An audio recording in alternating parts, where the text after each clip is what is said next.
વાંધો જ આવે ઇંગ્લિશમાં જઈને એટલે.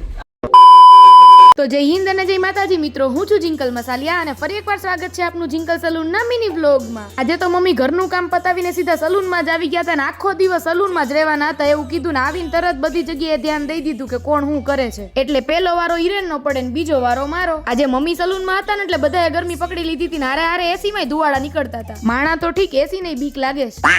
ત્યાર પછી આ છે દિશાબેન પંડ્યા, જે અમારા ઘરની બાજુમાં જ રહે છે ને ઈ એના ઘરે પૂછ્યા વગર હેરકટ કરાવવા આવી ગયા હતા. આ હું એટલે કહું છું કે એને સાવ શોર્ટ કરાવી નાખવા હતા યાર. મેં કીધું તું ઘરે પૂછીને આવી? મને કે ના ઘરે પૂછવાનું નથી, જે કઈ જવાબ દેવો પડે તમે દઈ દેજો. પછી તો મેં મારા અસ્ત્રો શસ્ત્રો લઈને એના ફટાફટ હેરકટ કરી નાખ્યા અને આ હતું ઈ હેરકટ નું ફાઇનલ લુક. હજી તો આ મેડમ ને આનાથી ને શોર્ટ કરાવવા હતા, પણ પછી મેં કીધું કે જવાબ મારે દેવાનો છે એટલે હું કહું ને એટલા જ થાય. એટલી વારમાં તો બપોરા કરવાનો ટાઈમ થઈ ગયો તો નીચે જઈને જોયું ને તો મારા મમ્મી હો હતા. મને કે ફટાફટ જમી લે એટલે મારે હારે આવવાનું છે સલૂનમાં. પણ એક વાત તો છે, મારા મમ્મી ખીજાય ગમે એટલું પણ છે ને જમવાનું એક નંબર બનાવે. આજે મસ્ત ભીંડાનું શાક, રોટલી અને કેરીની કટકી કરી હતી, બહુ મજા આવી ગઈ. પેટ પૂજા કરીને જેવી સલૂનમાં પહોંચી ને ત્યાં તો હિરેનભાઈ હેરકટના ક્લાસ ચાલુ કરી દીધા હતા અને સ્ટુડન્ટને શીખવાડતા હતા કે કયા એંગલમાં ને કઈ રીતે હેરકટ કરવાના હોય. અને એમાં અમારા સ્ટુડન્ટે કારીગરના બાયસ્કાઉ છે, એકવાર શીખવાડી દે ને એટલે વાત પૂરી.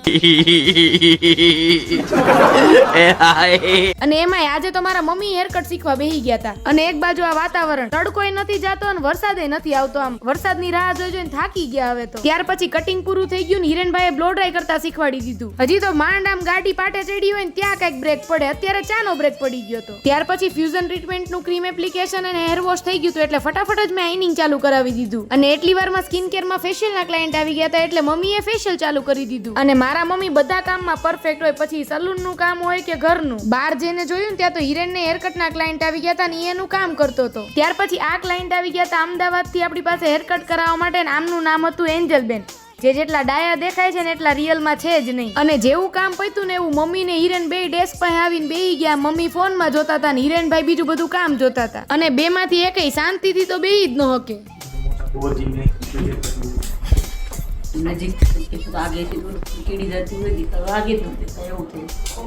તો ફાઇનલી મિત્રો આજનો દિવસ બી થઈ ગયો છે પૂરો. કાલ ફરી મળીએ નવા વ્લોગ સાથે, નવી મોજ મસ્તી સાથે. લાઈક કરો, શેર કરો અને ફોલો કરો. અને હા, અમારી યુટ્યુબ ચેનલને સબસ્ક્રાઈબ કરવાનું ન ભૂલતા હો. Thank you so much.